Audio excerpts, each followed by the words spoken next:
Hey guys, how's it going? Welcome back to Wrestle News 365. Hope everyone is doing well.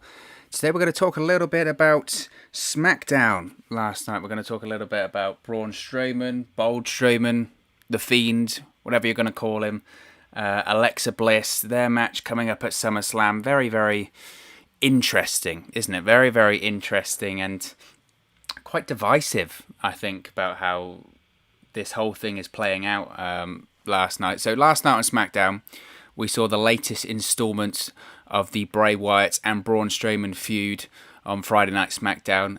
It was hyped up going into the show that there was going to be some form of a showdown between Braun Strowman and The Fiend. Of course, like last night was the first time that Braun Strowman in person was going to be on SmackDown since the show prior to Extreme Rules. The last time we actually saw him in person, if you want to call it that, was at Extreme Rules, the horror show at Extreme Rules in the Wyatt Swamp fight. Now, of course, Braun Strowman did technically return last week on Friday Night SmackDown, confronting The Fiend, but he was on, I don't even know if you can call it the Titantron in the Performance Center. I don't know what you can call it, but he was technically on SmackDown last week, obviously in a pre-recorded segment on his phone, and we know kind of why. It was such a weird. I remember watching it last week and thinking, why is Braun Strowman so, like, the camera angle of his phone was so close to his face, and it felt really awkward. Like, why is he so close to his phone? Why is he staring in? Of course, now we know why, because he was bold. He didn't want to reveal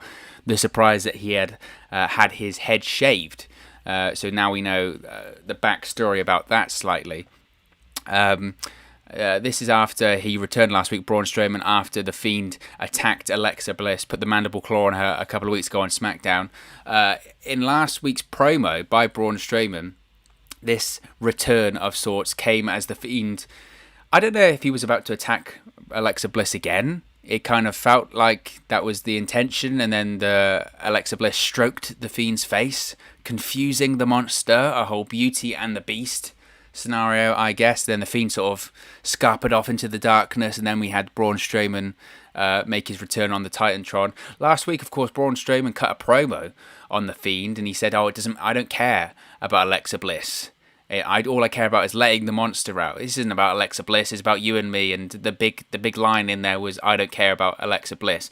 And when I was watching it last week, it did interest me, because when I heard Braun Strowman's promo, and when I saw the way that The Fiend was reacting to Alexa Bliss, my first reaction from Braun Strowman's promo was, that's very heelish. That feels a lot like a heel to me. And this was just after Alexa Bliss had seemingly won over The Fiend, Bray Wyatt. So that was very interesting at the time. And I remember discussing it last week and thinking about it last week in terms of, who is the babyface and who is the heel here? It's very confusing, and I do think they've done this confusion on purpose. I will give them a little bit of credit to say that I think that they've done this confusion on purpose, because maybe it's just the chaos backstage, right? Maybe it's just the chaos backstage that this isn't their intention. But I did at the time last week think this is very confusing. I'm not really sure who the babyface and who the heel is here, and that's intriguing to me. That is intriguing to me. So fast forward to this week. We knew that Braun Strowman was going to be returning to SmackDown, the first time in person since Extreme Rules. And we knew that The Fiend was going to be on SmackDown. They'd hyped up The Fiend and Braun Strowman confrontation to close the show. So Braun Strowman comes out, the Strowman Express. He's literally morphing into the A-Train more and more every week, right? He's got the choo-choo train thing now, and now he's got a bald head. That was the big reveal. Braun Strowman comes out, and he's bold. The Universal Champion is bold. It's not Braun Strowman, it's Bold Strowman. Whatever was in that swamp that The Fiend dragged Braun Strowman down into caused Braun Strowman's hair to fall out, apparently. Don't go anywhere near that swamp. It's got radioactive waste or whatever in there. Don't go anywhere near it. Hair removal cream. Don't go near any swamps in Florida. It will make your hair fall out. Just ask Braun Strowman. And my first reaction also as well when Braun Strowman came out without hair, I was like, whoa. Eric Rowan's dyed his hair, because I thought he was ginger. He looks exactly like Eric Rowan. Those Wyatt family guys are just big beards and bald heads, apparently. There were, of course, rumours and spoilers this week about Eric Rowan potentially going to AEW. Well, I think that answered the question. He can't. Apparently, he's the Universal Champion on SmackDown. He's going to be facing the Bray Wyatt at SummerSlam. But, of course, all jokes aside, in reality, I think Braun Strowman, I think he actually looks great. I really do. I think the bold look really suits him. A couple of times, not in exactly recent weeks, but certainly in 2020, a couple of times Braun Strowman's come out and he hasn't like wetted his hair down or whatever with his hair, and he looked ridiculous. Like he looked like a bad version of the Lion King. So I think the bold look really suits him. So I'm down with it. I think the bold look is a good look for the Universal Champion. Look, characters need to evolve in professional wrestling. Characters need to evolve. Looks need to evolve. The best superstars in WWE history, whether they are John Cena, Triple H, The Undertaker, Steve Austin, The Rock, or whatever, they're always changing. And that comes from a lot of different perspectives. They're always changing, whether it is from the storytelling and the character point of view, and the character perspective, or even if it's just physically, in terms of their appearance, in terms of their ring gear, in terms of the way they look on TV, whether it is haircuts. How many different haircuts and appearances has The Undertaker had over the year, right? Whether it's long hair, a bald head, a mohawk, whatever. I think this is just the latest chapter of Braun Strowman in WWE. I think it's the latest evolution in the way that he looks. Any good character should evolve. So I dig the new look. David Cook says, I predict a physical match concluding with Alexa Bliss turning on Braun Strowman and costing him the Universal Championship. Well, we'll touch on that in a second, but I agree, David. I think Alexa Bliss is certainly going to be involved in the finish when it comes to SummerSlam. So going back to SmackDown, we have bold Strowman in the ring. You're thinking that the Fiend is going to come out next, but it doesn't happen. Out comes Alexa Bliss. Now, I must backtrack slightly. Now, earlier in the evening, Alexa Bliss had a sit-down interview. I don't know who the interviewer was. He was off-screen. It wasn't as if it was with Renee Young or Michael Cole or Corey Graves or anyone like that. It was just a sit-down interview with someone out of the shot of the camera. And she spoke about the history between herself and Braun Strowman, Team Little Big, right? Do you remember that, of the Mixed Match Challenge? Probably one of the best teams to come out of that Mixed Match Challenge show. I actually really enjoyed it. I thought it was really fun. It was a very light-hearted way, and they shot it differently, and yeah, it was a lot of fun. I wish they would bring that back. But she spoke about the friendship that she has with Braun Strowman. She says that they cared for each other. The interviewer asks, well, was it romantic? Was it a romantic kind of thing? Could it have been a romantic relationship? And like, I felt the hearts of so many guys watching SmackDown break, because she went, oh, well, maybe, and just immediately, bang, Braun Strowman's friend zone. That's why he shaved his hair off. It's got nothing to do with the Swamp. It's got nothing to do with the Fiend and Bray Wyatt. Alexa Bliss friend zoned him, bang, right on network television to a limited audience on Fox. So she's asked, how does it make her feel, or how did it make her feel when Braun Strowman said that he didn't care about her last week? And this was the real infuriating part for me. This was the bit that really frustrated me. The interviewer goes, so Braun Strowman last week said he didn't care about you. How did that make you feel? And then he went to commercial. What? What? Like any great interviews of all times, when you're interviewing prime ministers, presidents, kings and queens around the world, you ask a question, what do you do? Before they can answer, you go straight to commercial. And then you don't even revisit it when you come back from the break. It's going to the next segment. I was just like, what? Interviews don't work like that. Interviews have never worked like that. So that was just very weird, very frustrating. So fast forward to later on in the night, and Alexa Bliss has come out to confront Braun Strowman. Braun Strowman, whilst Alexa Bliss was in the ring, he wouldn't even look at her. So Alexa Bliss is to his right, I believe, and he's just looking straight forward. He won't even look in the direction of Alexa Bliss. He won't even look at her in the eye. He will do nothing. And that was a really nice touch. Those little things like that I really appreciate, because that's storytelling. The nuances about a character's actions, their body language, the way they look, the way they talk, those little things are the things that really resonate with people when they're watching at home. Those are the things that make things feel real. And those are the things that really carry the story and tell a story. So I thought that was a really nice touch. Alexa Bliss, she's angry. She says she doesn't believe what Braun said when he said he doesn't care about her. But Braun Strowman fires right back. He's still not looking at her, but he fires back and he says everything the Fiend touches changes, right? Which is a storyline they kind of fell into when the Fiend first debuted last year, whereby he had his match against Finn Balor. Finn Balor goes to NXT. He turned from a babyface to a heel. He had the feud of Seth Rollins. beat Seth Rollins. Seth Rollins turned from a babyface into a heel. Had the feud with Daniel Bryan. He was a heel and turned into a babyface and shaved his head. You had the feud with The Miz, that brief feud with The Miz. He was a babyface and he turned into a heel. He fought John Cena and John Cena's disappeared, so maybe he has changed. You literally can't see him anymore. He had the feud with Goldberg, and nothing really changed there. And the less said about the Goldberg Fiend thing, the better. I think WWE would want us to forget it, and I'm very happy to forget that ever happened. So Braun Strowman is touching on that, saying that everything the Fiend interacts with changes, and Alexa Bliss has changed too. And he says basically that she's trying to change him from being a monster. That's who he really is. And Alexa Bliss is just trying to change him. And I thought it was a good promo from Braun Strowman. I've got to be honest that over the last few months, I think Braun Strowman's promos have been quite good, actually. Sometimes in the past, it's been a bit of a thing, an area which he needs to improve. Sometimes he talks way too quickly, and he has this weird thing when he cuts promos where he might as well be eating the microphone because it's like right against his face.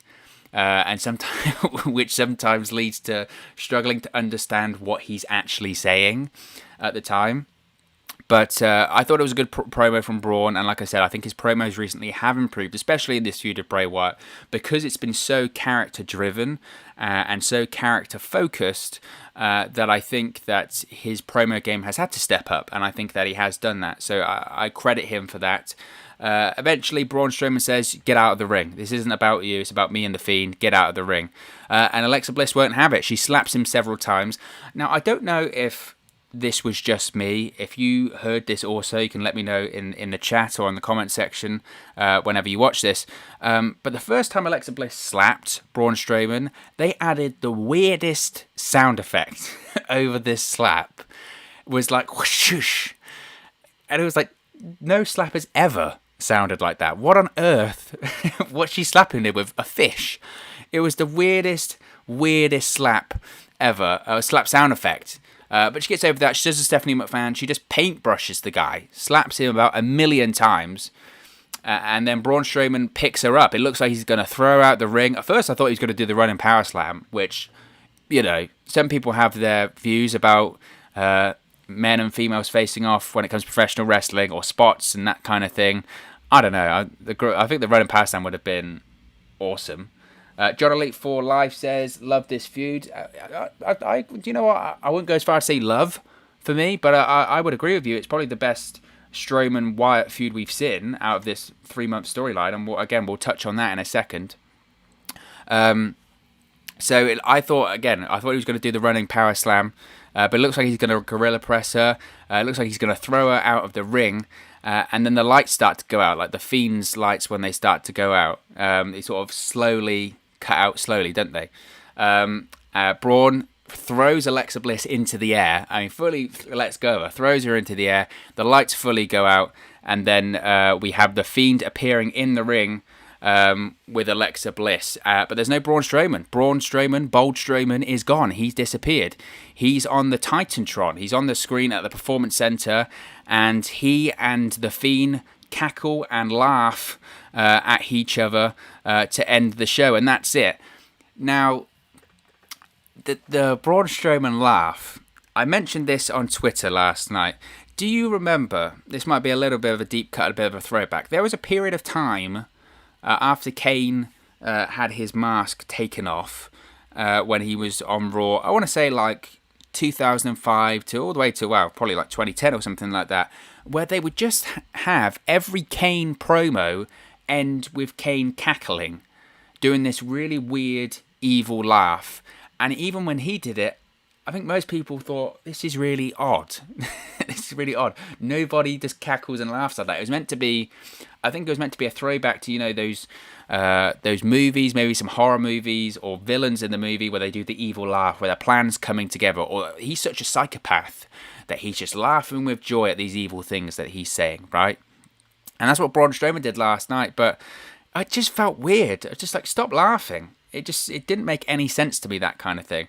Now, in terms of the segment as a whole last night, I don't know how I feel about it, which is great considering that I'm streaming live on YouTube right now. I must say that, and we touched on this in the live chat a second ago, this is probably the most invested I have been in the whole Bray Wyatt Braun Strowman story that's been going on since, May? April, May. I thought the first part of the feud heading into Money in the Bank between Braun Strowman and the Firefly Funhouse Bray Wyatt, I thought that was poor. It just wasn't for me. I don't necessarily blame Strowman and Wyatt. Obviously, we had no fans in the Performance Center at the time. Difficult time. It just didn't do it for me. That was coming off the weird Braun Strowman Universal title win at WrestleMania with the Roman Reigns dropping out and Goldberg and all of that sort of stuff. So I'm willing to give that one a pass. The whole Wyatt swamp fight angle was just awful. It just didn't do it for me. But since then, the storyline's been good. Since then, the storyline has been good. The inclusion of Alexa Bliss, the return of The Fiend. Look, The Fiend is just money. The Fiend is golden. So having The Fiend be back on television is an automatic win for me. But involving Alexa Bliss, that initial angle between The Fiend and Alexa Bliss a couple of weeks ago on SmackDown, that was money. It got a great reaction on social media and online. You look at YouTube the next day, it blew up on YouTube because people were like, this is good stuff. So this storyline has been good. Now, as David mentioned in the live chat, I do think Alexa Bliss will be involved in the finish at SummerSlam. It's just a case of who is she with, right? They've kind of teased both sides of this. Obviously, The Fiend did lock the mandible claw in on her a couple of weeks ago on SmackDown, but then the following week, when it looked like he was going to do it again, she stroked the face of The Fiend, or the mask of The Fiend. And he kind of reacted differently. He wasn't sure how to react to a bit of human emotion, a bit of human touch there. So Braun Strowman mentioned it. Everyone that The Fiend comes in contact with changes. Has Alexa Bliss changed? We saw in the Wyatt Swamp fight that Alexa Bliss was almost a personification of Sister Abigail, right? So is Alexa Bliss actually with Bray Wyatt? Is she with The Fiend? That's an interesting one. Or is she with Braun? Now, Braun's trying to... You could tell last night on SmackDown, he didn't look at her. He wouldn't even make eye contact. He wouldn't even look in the direction of Alexa Bliss. So is Braun Strowman... Is he trying to repress his feelings for Alexa Bliss? Could Alexa Bliss be the one... Could they come together at SummerSlam and be a pairing once and for all? Or is Braun Strowman going to let his feelings get the better of him at SummerSlam, and then Alexa Bliss turns on him and sides with The Fiend, and we find out that Alexa Bliss is the real personification of Sister Abigail? It's a very interesting one there. David Cook says, to me, it sounded like Braun Strowman in the past. He's been chewing on coffee beans, but last night was a vast improvement. Chewing on coffee beans. I love that analogy, David. That's great. John Elite for Life says, do you think it's the right thing to put the Blue Universal title on The Fiend at SummerSlam after what happened to him at Super Showdown? To be honest, John, he should have never lost it at Super Showdown. And if you want to say, well, he had to lose it eventually, The Fiend should never lose. The Fiend is that dominant character, he's that white hot of a character that he should never be putting anyone over anyway. Unless it's WrestleMania and it's the biggest star and you're going to send someone into the stratosphere. It should have never have been for Goldberg to beat him at Super Showdown. Now, if you're saying how do you get the title off of The Fiend, you should have never had The Fiend become the Universal Champion in the first place. Yeah, that's classic WWE booking themselves into a corner. That's the issue with the whole Super Showdown thing right there. So, look, I do think The Fiend will win the Universal Championship at SummerSlam. The reason why I think he will do that is because I don't see anyone else on SmackDown, maybe apart from an AJ Styles, who could realistically be the person to carry that brand. Bray Wyatt has been the best thing in WWE for over a year now. You know, it was recently a year since The Fiend debuted in ring at SummerSlam against Finn Balor last year, and even today, he's the best thing on the show when The Fiend appears. Everyone loves that character. It's gripping. It's great television. Would it be booking themselves into a corner to put the title back on him? Possibly. But with what's going on right now, I don't have a problem with The Fiend being Universal Champion for like a year. Or at least till WrestleMania, because what else is there to do? Who else is going to hold the title? I don't see anyone else that's really, worthy or credible right now. So I do think The Fiend will become the Universal Champion at SummerSlam. Now, going back to who is the heel and who is the babyface in this situation, this is the interesting thing for me. To me, especially after last week's promo, and now after last night's weird angle with Alexa Bliss and Braun Strowman feels like the heel to me. He attacked Alexa Bliss last night. Now, I know you're going to say, well, The Fiend attacked Alexa Bliss a couple of weeks ago. That's very true. But The Fiend saved Alexa Bliss last night. Braun Strowman's kind of flipped the script here. You got to remember, The Fiend initially first attacked Alexa Bliss to get Braun Strowman's attention, and then last night, Braun Strowman attacked Alexa Bliss to get The Fiend's attention.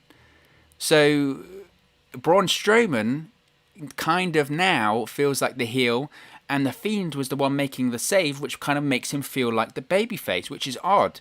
Now, I mentioned at the top of the stream here, I think that this confusion has been done on purpose. I think the whole point of this right now is to confuse everyone in thinking, I don't know who's the good guy and the bad guy. I think we're going to find out at SummerSlam. But I think this confusion is to sow the seeds, or set the seeds in place, whatever that phrase is. I'm kind of butchering that phrase there. But I think it's to lay the foundations of a double turn that's going to happen at SummerSlam. I think Braun Strowman is going to be the heel, and The Fiend is going to be the babyface. Braun Strowman, but absolutely, is better as a heel. You look at his work with Roman Reigns in 2017 and 2018. He is a better heel. The reason he got turned into a babyface initially was just because he got so popular as a heel, which is a trademark of how good a heel is. That eventually, if you're a good heel, eventually you'll become a babyface. That's how it works in professional wrestling, especially in modern day professional wrestling. So I think Braun Strowman is a better heel, and people will question, can The Fiend work as a babyface? Absolutely he can. Absolutely he can. And to be honest, he's arguably the most over character, certainly on the SmackDown roster, but maybe on the WWE roster as a whole. Even last year, as a heel, where he's coming out, scaring people, attacking people from the darkness, his merch was outselling everyone. Do you remember when they started releasing those Fiend masks before masks were actually, useful? When his Fiend mask came out last year, and they had these Bray Wyatt gloves, the Fiend gloves that he wears, and you had the puppets from the Firefly Funhouse, and you had these boxes. I can't remember what they were, but they were like these merchandise boxes full of Bray Wyatt merch, and they sold out immediately. Essentially, The Fiend, he is one of the most over characters on the roster, and his merch outsells everyone.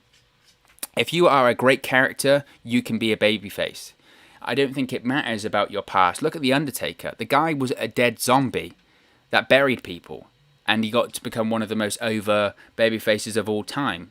Now, I'm not saying The Fiend is The Undertaker before that annoys people, but I think just look at The Undertaker. I think The Fiend can absolutely work as a babyface. I don't have a doubt about that at all. As far as Braun Strowman having powers, Braun Strowman having powers, yeah, not for me. I don't like how suddenly Braun Strowman can disappear. The lights go out and people disappear. That is becoming very overdone, not just in WWE, but in pro wrestling as a whole. People just, lights going out, people disappearing. Yeah, I don't like that. But maybe the heel Braun Strowman suddenly has powers. He lost his hair and suddenly all the powers come out of him. I don't know. But in terms of a prediction, I think The Fiend will win at SummerSlam.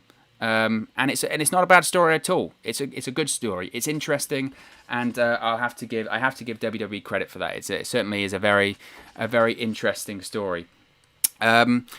So again, what are your thoughts? What are your predictions about SummerSlam, about this feud? What are your thoughts about Braun Strowman and The Fiend? Let me know your thoughts in the live chat and in the comment section below. I'll be sure to respond and reply to all of your comments. If you have enjoyed this video, please give us a like on the like button. It really just helps us out on YouTube. Go up the rankings and get into people's recommendation feeds. And most importantly, if you haven't already, please do subscribe to WrestleNews 365. You can do that by clicking the bottom right hand corner of the screen right now, or if you wait a few seconds at the end of this video, I'll put a subscribe button at the end of this video along with another video for you to watch in post-production. You can also follow us on our social media platforms. The handles are on the screen right now. The links are in the description below. It's at 365Wrestle on Twitter, at WrestleNews365 on Facebook and Instagram. So be sure to give us a like or a follow there if you haven't already. In terms of subscribers here on YouTube, we're closing in on 700 subscribers on that long road to 1,000 subscribers. So if you haven't already, please do subscribe. If you have subscribed already, just know that I really do appreciate everyone that takes the time to watch and listen to these videos. Thank you very much for watching, listening, streaming, or however you come across this video today.